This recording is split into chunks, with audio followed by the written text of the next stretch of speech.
தலைமை மீது தளபதி மீது எங்களுக்கு நம்பிக்கை இருக்கு. சீக்கிரமா எங்களை கூட்டு பரிசீலனை பண்ணுவாங்க. என்னைக்குமே எங்களுடைய பயணம் தமிழக வெற்றி கழகத்தில் தளபதியாருக்கு மட்டுமே எங்களோட பயணம் தொடரும். எங்களோட உயிருள்ள கடைசி நொடி வரைக்கும் எங்களுடைய தமிழக வெற்றி கழகத்திற்காகவும் எங்கள் தளபதிக்காகவும் எங்களுடைய இறுதி மூச்சு வரை நாங்கள் பயணிப்போம். Hi hello guys, welcome to our channel. நேற்று மட்டுமே சென்சேஷனலாக 2 விஷயம் நடந்திருக்குங்க. அதில் என்னன்னு பார்த்தீங்கன்னா, ஒன்று தாவேக்காவோட உட்கட்சி பிரச்சனை. அதாவது பார்த்தீங்கன்னா, அஜிதா அப்படின்றவங்க பார்த்தீங்கன்னா நம்ம தூத்துக்குடி மாவட்டத்தில் அவங்க ஒரு பொறுப்பில் இருக்காங்க. ஆனால் அவங்களுக்கு மாவட்ட ரீதியாக அங்கீகாரம் பெறலை அப்படின்னு சொல்லிட்டு அவங்க ரொம்ப ஒரு அநாகரிகமாக நடந்துக்கிட்டாங்கன்னு தான் சொல்லணும். ஆக்சுவலாக தலைமையில் பேசி ஒரு முடிவு எடுத்து அதுக்கப்புறமா நீங்கள் அது நடக்கலன்ற பட்சத்தில் நீங்கள் போராடலாம், இல்லை ஏதாவது ஒரு விஷயம் கேட்கலாம், பண்ணலாம். உங்களுக்கு அழைப்பு வரலன்னும் போதே நீங்கள் என்னவோ அதை மேற்கொண்டு மேலிடத்தில் பேசியிருக்கணும். மறியல் பண்ணுறதெல்லாம் பண்ணி நீங்கள் தான் தாவேக்காவை இழிவுபடுத்துறீங்க. அதுவும் இல்லாமல் உங்களுக்கு பின்னாடி எந்த கட்சி இருக்குன்னு சொல்லவே வேணாம். தீய சக்தின்ற ஒரு கட்சி இருக்கு. அந்த தீய சக்தின்ற கட்சி உங்களை இந்த மாதிரி பண்ண சொல்லுதான்ற ஒரு கேள்வியும் எழும்புது. தயவு செய்து அஜிதா சிஸ்டர், நீங்க பேசுறது தளபதிக்கு நான் உண்மையா இருப்பேன், கடைசி மூச்சு இருக்கிற வரைக்கும் தாவேக்காக தான் நான் உண்மையா இருப்பேன் அப்படின்றீங்கன்னா நீங்க ஃபர்ஸ்ட் இந்த விஷயத்தை பண்ணிருக்கவே கூடாது. ஒண்ணு, உங்களோட வேலைப்பாடு தலைமைக்கு பிடிச்சிருந்ததுன்னா கட்டாயம் தலைமையில இருந்து உங்களுக்கு உங்களுக்கான அங்கீகாரம் கண்டிப்பா கிடைக்கும். இன்னொன்று இந்த பாஸ்டர் ஒருத்தர் பேசியிருந்தாரு, அவரோட காணொலி பார்த்துருவாங்க.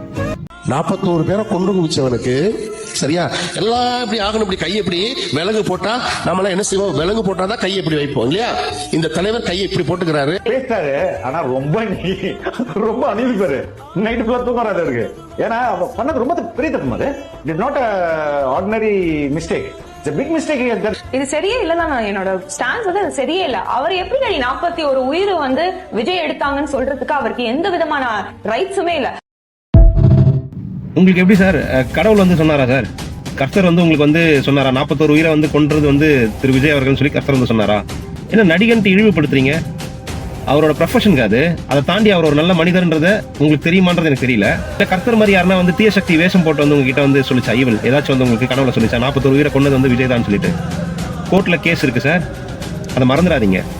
இந்த மாதிரி நீங்க அவதூறு பரப்புனீங்கன்னா நீங்க நிக்கிற இடமே ஃபர்ஸ்ட் ஒரு புனிதமான இடம். அந்த இடத்துல நின்றுட்டு அவதூறு பரப்பாதீங்க.